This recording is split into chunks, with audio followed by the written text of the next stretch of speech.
গরিমাকে নয় রোশনাইকেই ভালোবাসে আরণ্যক।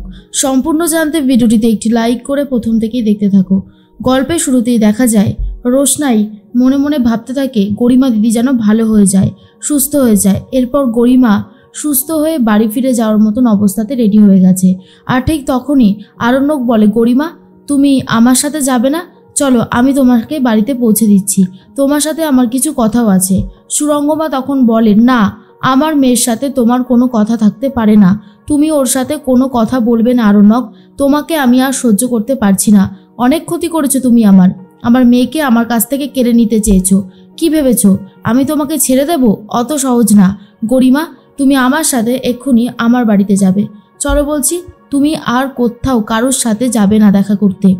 আরণ্যক বলে, আন্টি আমার গরিমার সাথে বিয়ে হবে, ওর সাথে আমি কিছু কথা বলতে চাই, এটাতে কি আমি খুব অন্যায় কিছু চেয়ে ফেললাম? সুরঙ্গমা বলে, খবরদার, তুমি আমার মেয়ের সাথে একদমই আর কথা বলার চেষ্টা করবে না। আমি আর তোমাকে সহ্য করতে পারছি না, অনেক ক্ষতি করেছো তুমি আমি আর তোমাকে কিছুতেই বরদাস্ত করব না গরিমার জীবনে। এর মধ্যেই বাবলু বলে, দেখুন আমি বুঝতে পারছি সুরঙ্গমা ম্যাডাম যে আপনি আমার ছেলের ওপরে রেগে গেছেন, কিন্তু এটাও তো ঠিক গরিমার সাথে ওর কিছু কথা থাকতে পারে, ওদের কথা বলাটা খুব জরুরি, ওকে আপনি একটু অ্যালাউ করুন। তখন তনুশ্রীও সেই একই কথা বলে আর বলে, সত্যি তো, বাদশাহ যদি গরিমার সাথে কথা না বলে তাহলে গরিমার কিন্তু ব্যাপারটা আরও বেশি খারাপ লাগবে। কথা বলে সব কিছু মিটিয়ে নেওয়াটা অনেক ভালো। কিন্তু সুরঙ্গমা একদমই চায় না যে আরণ্যক গরিমার সাথে কথা বলুক। অন্যদিকে গরিমার কথাই ভাবতে থাকে এই রোশনাই। আর বড়মা তখন বলে, সব ঠিক হয়ে যাবে, তুমি এত ভেবো না, তুমি দেখো গরিমা ঠিকই সুস্থ হয়ে বাড়িতে ফিরে আসবে। তার মধ্যেই গরিমার বাবা বলে, আমি বলছিলাম কি সুরঙ্গমা, তুমি একটু শান্ত হও, তুমি যদি আবারও এরকম রিয়াক্ট করতে থাকো তাহলে ঝামেলা বাড়বে বই কমবে না, সেজন্যই বললাম একটু শান্ত হও। গরিমা তুমি যদি কথা বলতে চাও আরণ্যকের সাথে কথা বলে নাও। কিন্তু সুরঙ্গমা কোনোভাবেই কথা বলতে দেয় না আর বলে, বললাম তো আমার মেয়ে কথা বলবে না, কিছুতেই না। তখন আরণ্যক বলে, আচ্ছা আন্টি, আমি যদি একবার একটু কথা বলি তাহলে আপনার এত সমস্যা হবে কেন? এর মধ্যেই তনুশ্রী বলে, বাদশাহ তুমি যে সমস্ত কাণ্ড করেছো না, আজকে তার ফল তোমাকে হাতে নাতে ভোগ করতে হচ্ছে আর গরিমাও ভোগ করছে। বারবার তোমাকে সাবধান করেছিলাম ওই মেয়েটার জন্য তুমি তোমাদের সম্পর্কের মধ্যে এমন কিছু করো না যাতে কোনো খারাপ দিন আসে, আর সেটাই কিন্তু হলো। তুমি আমার কথাটা তখন শুনলে আজকে আর এই বিপদের মুখে তুমি পড়তে না। বুঝতে পারছো তো আমি তোমাকে কি বলতে চাইছি? এর মধ্যে আরণ্যক চুপ করে রয়েছে।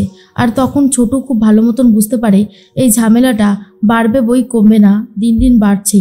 তার মধ্যে গরিমার বাবা বলে, গরিমা আরণ্যক আর রোশনাই দুজনেই অস্বীকার করছে যে তারা এই বিয়েটাকে মানে না। পরিস্থিতির চাপে পড়ে দুজনকে বিয়ে করতে বাধ্য হয়েছিল। এখন তুমি ডিসিশন নেবে তোমার লাইফ, যে তুমি কার সাথে থাকতে চাও। এরপরেই গরিমা বলে, আরণ্যক আর রোশনাইয়ের বিয়েটা ভাঙতে হবে, আমার চোখের সামনে এই বিয়েটা ভাঙবে আরণ্যক আর রোশনাই নিজে।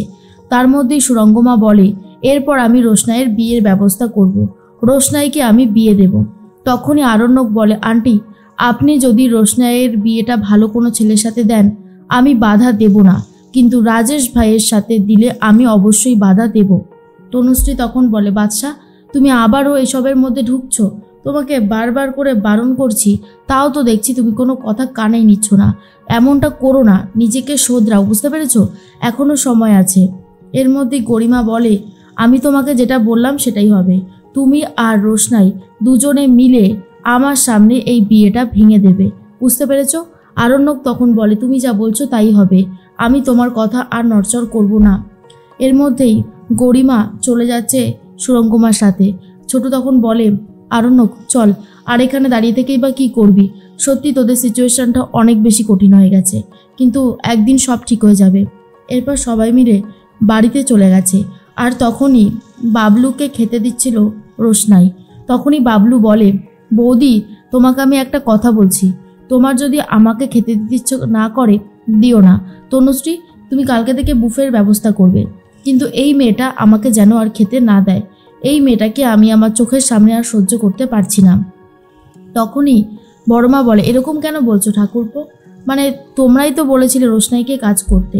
তনুশ্রী তখন বলে, হ্যাঁ বলেছিলাম, কিন্তু ওর এই ব্যবহার আমাদের আর সহ্য হচ্ছে না, অনেক তো হলো, এবারে ছাড়ো, ওকে এই বাড়ি থেকে বের করতে হবে।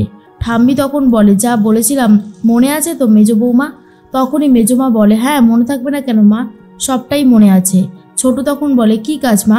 ঠাম্মি বলে, শোনো ছোটু, সব কাজের মধ্যে তোমাকে থাকতে হবে না, এটা আমাদের ব্যাপার তো, আমরা সামলে নিতে পারবো, আশা করি তুমি বুঝতে পেরেছো।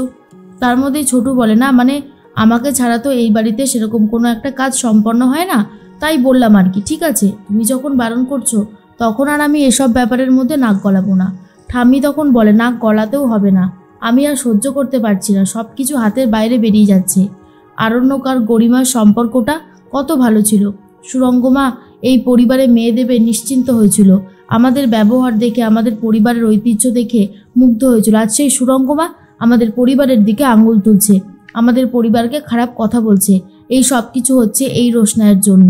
তখন রোশনাইকে সবাই মিলেই কথা শোনাতে থাকে। ছোট খুব ভালো মতন বুঝতে পারে এই ঝামেলাটা বাড়বে বই কমবে না, কারণ যা শুরু হয়েছে সেটা থামানোর ক্ষমতা কারোরই নেই, বাদশার তো নেই। এর মধ্যে গরিমা ভাবে ওই রোশনাইয়ের জন্যই আজকে সব কিছু হয়েছে, রোশনাই এই সব কিছুর জন্য দায়ী। তার মধ্যে আরণ্যক ভাবতে থাকে যত তাড়াতাড়ি সম্ভব সব কিছু ঠিক করে নিতে হবে। এর মধ্যে আরণ্যক আর গরিমা মিট করেছে। গরিমা তখন বলে, দেখো আরণ্যক, আমি তোমাকে ভালোবেসেছি, আমি তোমার কাছে সবসময় একেবারে লয়াল থেকেছি, আর তুমি এখন যদি এরকম করতে থাকো তাহলে কি করে হবে বলো? আমি সত্যি বলছি, আমি তোমাকে ভালোবাসি, সুখে শান্তিতে সংসার করতে চাই, আমাদের বিয়ের ডেটও ফিক্সড হতে যাচ্ছিল, কিন্তু সব শেষ হয়ে গেল। আরণ্যক বলে, কিচ্ছু শেষ হয়নি গরিমা, সব কিছু আবারও নতুন করে শুরু করার সময় এসে গেছে। আমি বলছি, আমিও তোমাকে ভালোবাসি, তুমি ছাড়া আমার কি আছে বলো? আমি তোমাকে ছাড়া বাঁচতে পারবো না, বিশ্বাস করো, আমি তোমাকে খুব সুখী করব, তুমি দেখে আমাকে একটু সুযোগ দাও, এরকমটা করো না তুমি। এর মধ্যেই গরিমা তো আরণ্যককে জড়িয়ে ধরে, আর তখনই আরণ্যকের মনে পড়ে যায় রোশনাইয়ের সাথে দেখা হবার মুহূর্ত, বেনারসে রোশনাইকে সিঁদুর পরে দেওয়ার মুহূর্ত। সেই বারবার করে সেই জিনিসগুলোই মনে করতে থাকে আরণ্যক, আর ভাবতে থাকে, আমার চোখের সামনে এই সমস্ত স্মৃতিগুলো কেন আসছে? আমার তো এরকম হওয়ার কথা নয়, তাহলে এমনটা কেন হচ্ছে ঠাকুর? কেমন একটা অস্বস্তি হচ্ছে। আর এর থেকেই বোঝা যাচ্ছে যে গরিমাকে ভালোবাসছে না আরণ্যক, আরণ্যক রোশনাইকে ভালোবেসে ফেলেছে। ছোটুও এই কথাটা বুঝতে পারে যে বাদশা গরিমাকে নয়, রোশনাইকে ভালোবেসে ফেলেছে। এর মধ্যেই গরিমা ভাবে যে আবারও আমাকে আরণ্যক ঠকাবে না তো? আরণ্যক যদি আবার আমাকে ঠকায় তাহলে আর কিছু বলার থাকবে না।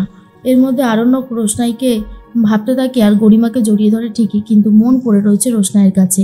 আর গরিমা ভাবে এবার হয়তো আরণ্যক শুধরে যাবে।